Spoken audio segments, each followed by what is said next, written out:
2012-13 সালে আমার পেট অ্যাক্সেসরিজের একটা ব্যবসা ছিল, একটা ফেসবুক পেজ ছিল, ব্যবসা বলাটা একটু বেশি বলা হয়ে যাবে, এবং ওই ফেসবুক পেজে আমি চায়নার থেকে বিড়ালের খেলনা টেলনা ইম্পোর্ট করে বেচতাম। এটা ছিল আমার প্রথম দিকের একটা ব্যবসা, এবং তারপরে গত 12 বছরে এক যুগের বেশি সময়, অ্যাকচুয়ালি 2012 আজকে 2026-27 এক যুগের বেশি সময়, এর মধ্যে আমি ফেসবুক বেসড বিজনেস কখনোই আর টাচ করি নেই, বা কনজিউমার ফেসড B2C বিজনেস আমি ওইভাবে টাচ করি নেই। এবং একটা ফেসবুক পেজ দিয়ে ওই যে প্রোডাক্টের অর্ডার আসবে, তারপর ডেলিভারি পাঠাবো কুরিয়ার দিয়ে, ক্যাশ অন ডেলিভারি হবে, এই হবে ওই দুনিয়ার সাথে আমি অত কানেক্টেড ছিলাম না। অনেক ইনভেস্টমেন্ট আছে আমাদের এই দুনিয়ায়, বাট আমি নিজে কখনো এরকম কোনো বিজনেস অপারেট করি নাই। এখন 2026 চ্যালেঞ্জের জন্য, যেখানে আমি একটা বিজনেস দাঁড় করায় দেখাচ্ছি পুরোটা লাইভ, 50,000 টাকা রেভিনিউ জেনারেট করার জন্য প্রত্যেক মাসে, ওই জিনিসের জন্য আমি অনেকদিন পরে আবার এরকম এই জিনিস করা শুরু করছি। এই ফেসবুক পেজ ফার্স্টে বানাইছি, পরে সামনে যাই ই-কমার্স বানাবো এটাকে, এবং পুরো জিনিস আমি দেখাচ্ছি। তো এই জিনিস করতে যে আমি রিয়েলাইজ করলাম যে বাংলাদেশে বেশিরভাগ কমার্স বিজনেস অ্যাকচুয়ালি আগামী 5 বছরের মধ্যে টিকবে না। এবং আজকের এই ভিডিওতে আমি আপনাদের বলবো কেন আপনার যদি কমার্স বিজনেস থেকে থাকে ওটা কেন টিকবে না, এবং আপনি যদি শুরু করার কথা ভেবে থাকেন কেন এই পয়েন্টগুলো আপনার মাথায় রাখা উচিত যেন আপনারটা টিকে। চলুন শুরু করা যায়। ফার্স্ট যে কারণ, যেটা আমার ধারণা আপনারা অনেকেই রিয়েলাইজ করেন না, সেটা হলো কমার্স বিজনেস একটা illusion of business. It's not actually a business. আমি যদি আমার বাসার নিচে যে মুদির দোকান আছে, সেই মুদির দোকান থেকে চিপস কিনে এনে আপনারা বেচার চেষ্টা করি 3 তলায়, আপনি 3 তলায় থাকেন, এটা কি বিজনেস? হ্যাঁ, ইন দ্য সেন্স বিজনেস। আমি 10 টাকায় কিনছি, এখন আমি আপনার 13 টাকায় বেচতেছি। আপনি নিচে গেলে আপনি 10 টাকা পাইতেন, কিন্তু আপনি নিচে যেতে চাইতেছেন না। Technically it's a business, it's not a good business. আমি আসলে কিছু প্রডিউস করি নাই, আরেকজন একটা জিনিস প্রডিউস করছে, সেইটা আবার আরেকজন নিয়ে আসছে, আমি আবার তার কাছ থেকে নিয়ে এসে আরেকজনের বেচতেছি জাস্ট বিকজ ও লেজি। এই মডেলটা যে চায়নার থেকে কিছু একটা আনবো, ওইটা 10 টাকায় আনছি, এখন 5 টাকা যুক্ত করবো এটার সাথে, এবং তারপর এটা বিক্রি করার চেষ্টা করবো, এটা একটা লেজি বিজনেস মডেল। এবং এই বিজনেস মডেল অনেককে ইলিউশন অফ বিজনেসের সেন্স দেয়, বাট অ্যাকচুয়ালি ওগুলা লং টার্ম সাস্টেইন করার মতো বিজনেসই না। এবং জিনিসটা শুরু করা যেহেতু অনেক সহজ, একটা ফেসবুক পেজ সবাই খুলতে পারে, অনেকের অলরেডি আছে, প্রোডাক্ট কোনো ব্যাপার না।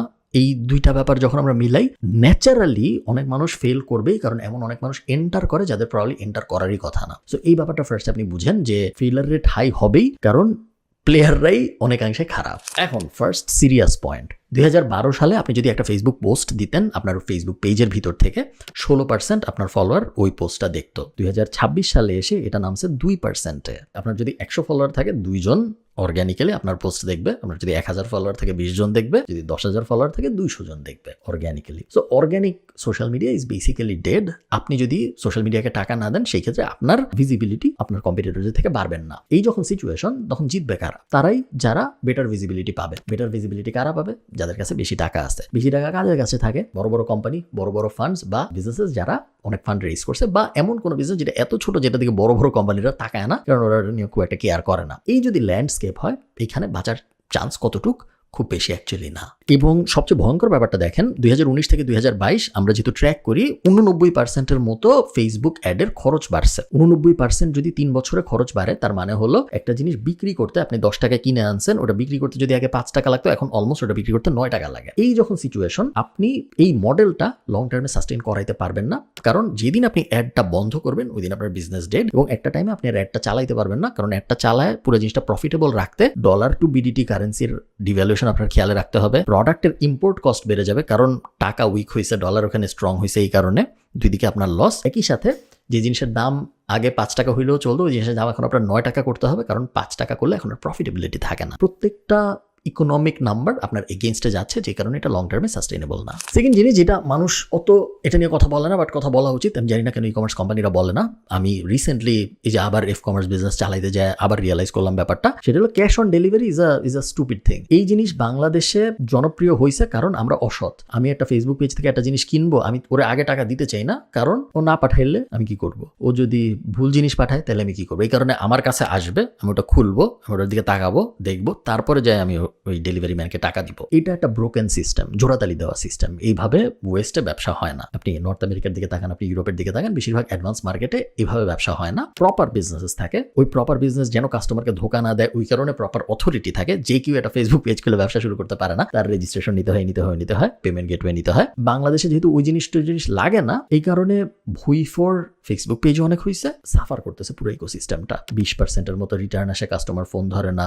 যদি কাস্টমার ফোন ধরে এবং ডেলিভারিও ঠিক মতো যায়, 1% ক্যাশ অন ডেলিভারি বা 2% cash on delivery fee charge করে কুরিয়ার কোম্পানিগুলা এই ই-কমার্স বিজনেসের মালিকগুলোর কাছ থেকে, যেটা এক্সট্রা বার্ডেন সৃষ্টি করে। ওভারঅল আপনি বলতে পারেন পুরা সিচুয়েশনটা খুব মানে অস্বস্তিকর সিচুয়েশন, বাট কিছু করার নেই, কারণ আনএথিক্যাল হিস্ট্রির কারণে কোনো ফেসবুক পেজকেও কোনো ক্রেতা ট্রাস্ট করে না, একই সাথে ওই ফেসবুক পেজের মালিক ওই ক্রেতাকে ট্রাস্ট করে না। এবং এই জিনিসটা যেহেতু ডিলেড হয়, সো আপনি 100 অর্ডার পাঠাইলেন, 2 সপ্তাহ আপনার লেগে যাবে বোঝার জন্য যে 20টা অর্ডার ফেরত আসছে। এটা যখন আপনি লার্জ নাম্বারে করেন তখন আপনার কত টাকা যে আটকায় যাবে এটা আপনি টের পাবেন না। আচ্ছা, থার্ড, বেশিরভাগ ফেসবুক পেজ মালিকেরা যত্ন করে আসলে তাদের প্রাইসিং সেট করে না। তাদের প্রাইসিং সেটের ফর্মুলাটা আমি আপনাদের বলি, বেশিরভাগ মানুষ এটাই করে। ইম্পোর্ট করছি $5, $5 130 দিয়ে গুণ দিলাম, এত টাকা হইলো, এটার সাথে ফেসবুক অ্যাড চালাইতে হবে, ফেসবুক অ্যাডের জন্য এক একটা প্রোডাক্ট বেচতে আমার $3 লাগবে, $3কে 125 দিয়ে গুণ দিলাম 100 বিডিটি বানানোর জন্য, যত হইলো এটার সাথে এখন 200 টাকা লাগাবো, এটা হইলো আমার ব্যবসা। এই মডেল তো আসলে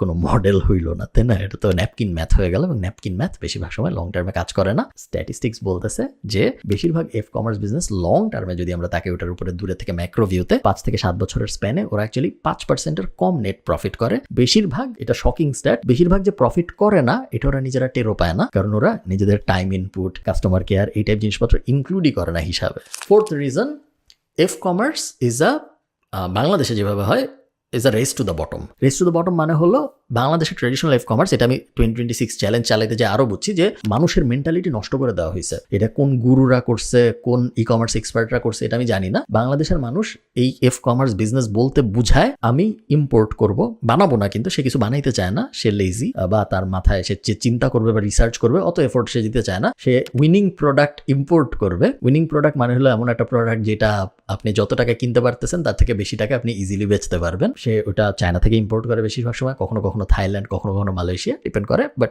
মেজরিটি চায়না থেকে করে। এবং তারপর ওটার উপরে সে নিজের বাফার প্রাইসটা প্রফিট অ্যাড করে তারপর সে বেচার চেষ্টা করে। সমস্যা হলো এই মডেলে আমি যদি ধরেন কথার কথা, আমি আজকে ঠিক করলাম যে আমি মোবাইলের কভার বেচবো, 100 টাকায় ইম্পোর্ট করছি, 30 টাকা যুক্ত করে 130 টাকায় বেচতেছি। যখনই আমি এটা স্কেলে যাওয়া মানে হলো যখন অনেক মানুষ দেখবে, অনেক মানুষ কিনবে, মাসে আমি ধরুন 50,000 বা 1 লাখ মোবাইলের কভার বেচবো, তখন ন্যাচারালি মার্কেট প্লেসে কম্পিটিশন সৃষ্টি হয়। এটা সব মার্কেটে হয়, এটা অ্যাভয়েড করা সম্ভব না। এইখানে এই সিচুয়েশনটায় যখন কম্পিটিটররা আসবে, কম্পিটিটরের জন্য এটা কপি করাটা কোনো ব্যাপার না, সেও ইম্পোর্ট করবে। তারও যেহেতু কোনো মোট নাই, আমারও যেহেতু কোনো মোট নেই, মানে অ্যাডভান্টেজ নাই কোনো, আমাদের দুইজনের মধ্যে কম্পিটিশনটা হবে কাস্টমার কেয়ার নিয়ে এবং প্রাইস নিয়ে। এই দুটার মধ্যে সবচেয়ে ইজি হলো প্রাইস। আমি আগে 130 টাকায় বেচতাম, এখন আমি 120 টাকায় বেচবো। আমি 120 টাকায় বেচি দেখা ও এখন 110 টাকায় বেচবে। এবং রেস টু দ্য বটম বলতে এটাই বোঝায় যে ইভেনচুয়ালি যে আমাদের মধ্যে একজন টিকবে, বাট যে টিকবে সে আসলে 1-2 টাকার বেশি প্রফিট করবে না, 5-10 টাকার বেশি প্রফিট করবে না। এই কারণে তার অ্যাকচুয়ালি ব্র্যান্ড দাঁড়াবে না। ব্র্যান্ড না দাঁড়ানোর আরেকটা কারণ হলো আমি আরো সেম জিনিস বেচতেছি। দুজন মানুষ যদি সেম জিনিস,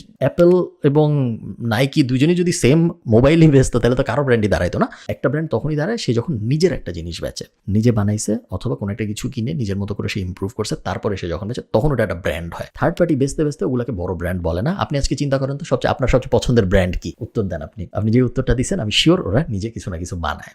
এমন না যে আপনি বলছেন যে অমুক কোম্পানি আমার, ওরা কি করে, ওরা চাইনিজ বিভিন্ন প্রোডাক্ট ইম্পোর্ট করে আবার আমাকে বেচে ওগুলা ব্র্যান্ড না। এবং একই সাথে এটার লেজ ধরে আমি আরেকটা ব্যাপার আপনাদের বলি, সেটা হলো এই যে trend setting inventory based business, যেটা যে আমি কি ব্যবসা করবো, আজকের দিনে এইটা খুব চলতেছে, আরে ফোন কেস ইম্পোর্ট করে ব্যাচ, আরে আজকের দিনে এই গিফটের এই আইটেম ইম্পোর্ট করে ব্যাচ। এটা আমি অবাক হয়ে যাই যখন আমি 2026 চ্যালেঞ্জের পার্টিসিপেন্টদের সাথে কথা বলি, যে আমি ওরা বলি যে ভাই আপনি কি ব্যবসার আইডিয়া ভাবছেন? উনি বলে আমি কিচেন আইটেম বেচবো। আমি বলি যে এই কথাটার মানে কি? উনি বলে যে আমি পেঁয়াজ কাটার মেশিন ইম্পোর্ট করে বেচবো। আমি তখন ওনাকে বলি ভাই এই কথাটারই বা মানে কি? আপনি কেন পেঁয়াজ কাটার জিনিস ইম্পোর্ট করে বেচবেন? আপনার পেঁয়াজ কাটতে যাওয়ার সমস্যা হয়? বলেন যে না আমি কোনোদিন রান্নাঘরে যাইনি। তো বলছে তাহলে আপনি জীবনে কখনো রান্নাঘরে যান নাই, পেঁয়াজ কাটার স্ট্রাগল আপনি জানেন না, হঠাৎ করে আপনার পেঁয়াজ কাটার, আপনি কি বাণিজ্য মেলায় বেশি যান? বলছে না এটা উইনিং প্রোডাক্ট।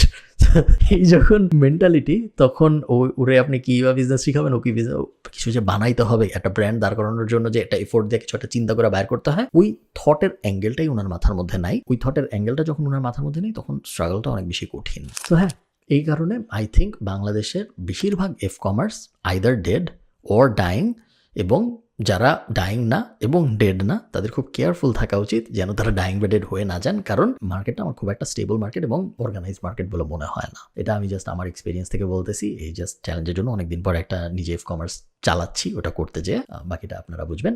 এই ভিডিওর মানে কিন্তু এটা না যে আমি ইম্পোর্ট করা হিট করি। ইভেন আমি আমাদের চ্যালেঞ্জের ভিতরেও বিভিন্ন জিনিস ইম্পোর্ট করে ওই পুরো প্রসেস দেখাবো, এবং আমি নিজেও অনেক কিছু ইম্পোর্ট করবো। বাট ইম্পোর্ট করা বিজনেস মানে import is not business, import is a part of business. আপনি কিছু জিনিস ইম্পোর্ট করবেন, ওটার উপর আপনি নিজে কিছু জিনিস বসাবেন, তারপর একটা জিনিস হবে, ওই জিনিস আপনি বেচবেন যদি আপনি ইম্পোর্ট বেস জিনিস করতে চান। ডান হাত দিয়ে কিনছি বাম হাত দিয়ে বেচছি, বা বাম হাত দিয়ে কিনছি ডান হাত দিয়ে বেচছি, ওটা যদি হয় আপনার বিজনেস, ওটা কোনো ব্র্যান্ড না, ওটা কোনো লং টার্ম বিজনেস না, ওই জিনিস টিকবে না। এটা আপনি যত তাড়াতাড়ি রিয়েলাইজ করেন তত তাড়াতাড়ি আপনার মঙ্গল, কারণ তাহলে আপনি তাড়াতাড়ি আরো বেটার কিছুতে যাইতে পারবেন। অন অ্যাভারেজ একজন 8টা বিজনেস থেকে 10টা বিজনেস অ্যাটেম্প্ট করার পরে তার একটা ভালো বিজনেস দাঁড়ায়। আপনি যদি একটা বিজনেসের পিছনে, যেটা আসলে ফেল করবে, ওটার পিছনে 3-4 বছর দিয়ে দেন আপনার জীবনে, টাইম ওয়েস্ট হয়ে গেল, তাই না? আমরা চাই না আপনার টাইম ওয়েস্ট হোক, আপনিও চান না আপনার টাইম ওয়েস্ট হোক। ভালো থাকেন, সবার সাথে আমার দেখা হবে পরের কোনো একটা ভিডিওতে। টাটা।